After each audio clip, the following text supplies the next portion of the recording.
अस्सलामुअलैकुम। आज मैं आपके साथ शेयर कर रही हूँ देगी मटन कोरमा बनाने की रेसिपी। बिल्कुल देग वाला, बिल्कुल शादियों में सर्व किया जाने वाला कोरमा आपका बनकर तैयार होगा जब आप इसको मेरे बताए हुए टिप्स एंड ट्रिक्स से फॉलो करेंगे। और इसको बनाना आसान भी बहुत ज़्यादा होता है। जब अपने घर वालों को आप ये कोरमा खिलाएंगे तो कोई भी नहीं यकीन करेगा कि ये कोरमा आपने बनाया है। ये इतना टेस्टी बनता है। तो चलिए देख लेते हैं इसको कैसे बनाएंगे। कोरमा बनाने के लिए सबसे पहले जो मेन रोल होता है वो होता है प्याज का। हमें आधा किलो गोश्त के लिए चाहिए हैं 2 मीडियम साइज़ की प्याज।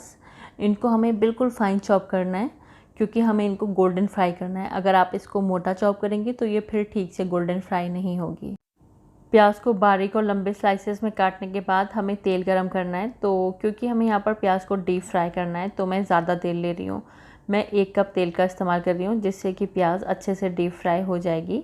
वैसे मैं ये कोरमा देसी घी में बनाने वाली हूँ तो ये तेल मैं यूज़ नहीं करूँगी, इसको मैं रख दूँगी। इसको मैं किसी और ग्रेवी में यूज़ कर लूँगी। अगर आप यही तेल यूज़ करने वाले हैं तो फिर आप इसमें से आधा कप तेल निकाल दीजिएगा। जब आपकी प्याज गोल्डन फ्राई हो जाए तो आप आधा कप तेल निकाल दीजिएगा। अब हमें डालनी है इसमें प्याज। तो आप देख सकते हैं यहाँ पर प्याज को मैंने बहुत फाइन स्लाइसेस में चॉप किया हुआ है। पतला और लंबा इसको काट लीजिएगा और मीडियम फ्लेम पर चलाते हुए इसको गोल्डन फ्राई कर लीजिएगा।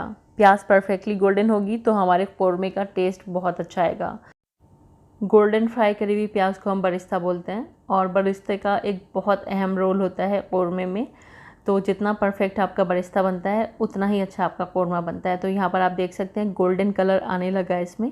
इससे ज़्यादा हम इसको डार्क नहीं करेंगे। अगर इससे ज़्यादा डार्क कर लेंगे तो फिर ये तेल से निकलने के बाद काली पड़ जाएगी। आप देख सकते हैं एकदम परफेक्ट इसका कलर आया है। अब मैं इसको निकाल लूँगी और एक मिक्सी के जार में डालकर इसको मैं दरदरा पीस लूँगी, कोर्सली ग्राइंड कर लूँगी। और यहाँ से मैं ये पूरी प्याज निकाल दूँगी और ये जो तेल है इसको भी मैं रिमूव कर दूँगी क्योंकि आज ही जो मैं कोरमा बना रही हूँ देसी घी में बना रही हूँ। मैं आधा कप से थोड़ा कम देसी घी यहाँ पर इस्तेमाल कर रही हूँ। आप चाहें तो वही तेल यूज़ कर लें अगर आप तेल में बनाना चाहते हैं। अब इसमें कुछ साबुत गरम मसाले डाल देंगे। गरम मसालों में 10-12 काली मिर्च लेंगे, 4-5 लौंग लेंगे, 2 इंच का दालचीनी का टुकड़ा, 1 बादियान का फूल, 1 बड़ी इलायची और 5 छोटी इलायची। तो ये साबुत गरम मसाले हमारे घी में चले जाएंगे और साथ में इसमें 2 तेज़पत्ते भी डाल देंगे। और इसी के साथ अब हम इसमें डाल देंगे आधा किलोग्राम मटन। और मटन को हम भून लेंगे 4 से 5 मिनट के लिए मीडियम फ्लेम पर। जब तक ये जो इसका कलर है ये ऑफ वाइट कलर का नहीं हो जाता है तब तक हम इसको भून लेंगे।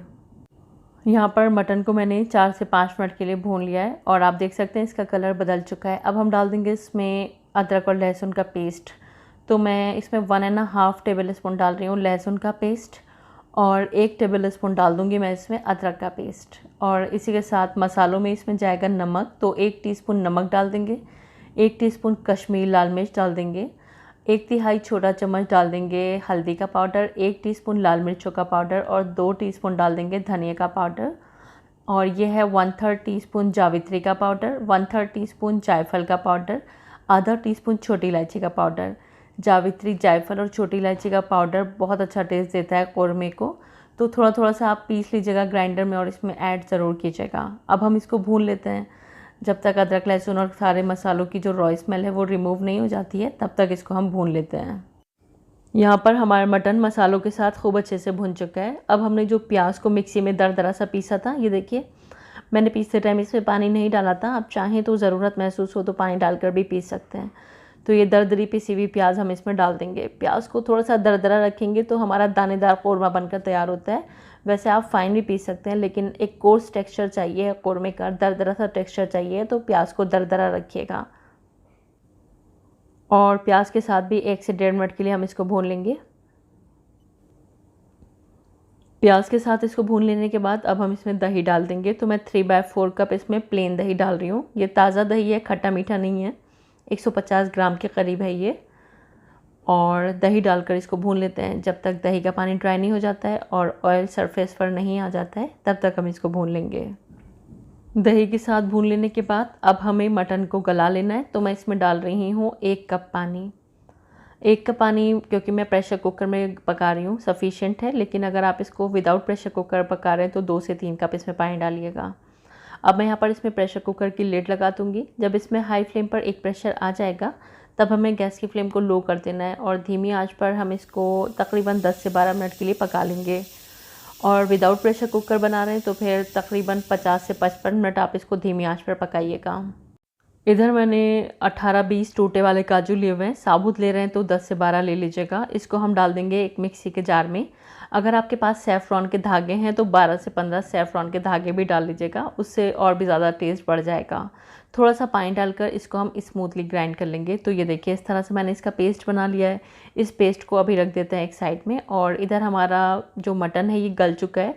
जब इसका प्रेशर खुद से रिलीज़ हो जाएगा तब हम इसको खोलेंगे।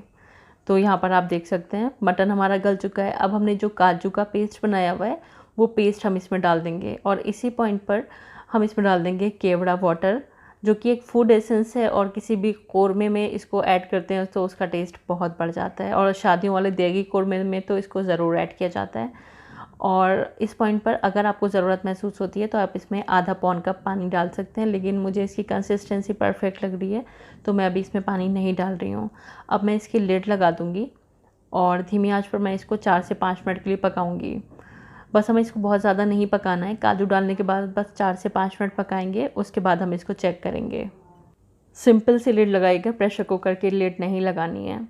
तो यहाँ पर आप देख सकते हैं हमारा कोरमा बनकर तैयार है और बहुत ज़बरदस्त इसमें खुशबू आ रही है। बिल्कुल देगी कोरमा बनकर तैयार हुआ है। जिस तरह कोरमा आप शादियों में खाते हैं सेम वही इसका टेस्ट है, वही इसका टेक्सचर है। तो चलिए अभी हम इसको सर्व कर लेते हैं। तो यहाँ पर आप देख सकते हैं बहुत ही ज़बरदस्त हमारा मटन कोरमा बनकर तैयार हुआ है और बहुत ही अच्छी इसकी खुशबू है। बहुत खुशबूदार ये कोरमा बनता है। आप एक बार इसको ट्राई करें, आपको ये बहुत पसंद आएगा। और जब भी आप कुछ दावतों का मेन्यू डिसाइड कर रहे होंगे तो आप ये वाला मटन कोरमा बनाना और ज़रूर प्रेफर करेंगे। उम्मीद करती हूँ रेसिपी आपको पसंद आई होगी। ट्राई ज़रूर कीजिएगा और अपनी फीडबैक्स मुझको ज़रूर दीजिएगा आपका मटन कोरमा कैसा बना। और अगर आपको रेसिपी पसंद आई है तो प्लीज़ वीडियो को लाइक कीजिएगा, फैमिली और फ्रेंड्स में शेयर ज़रूर कीजिएगा।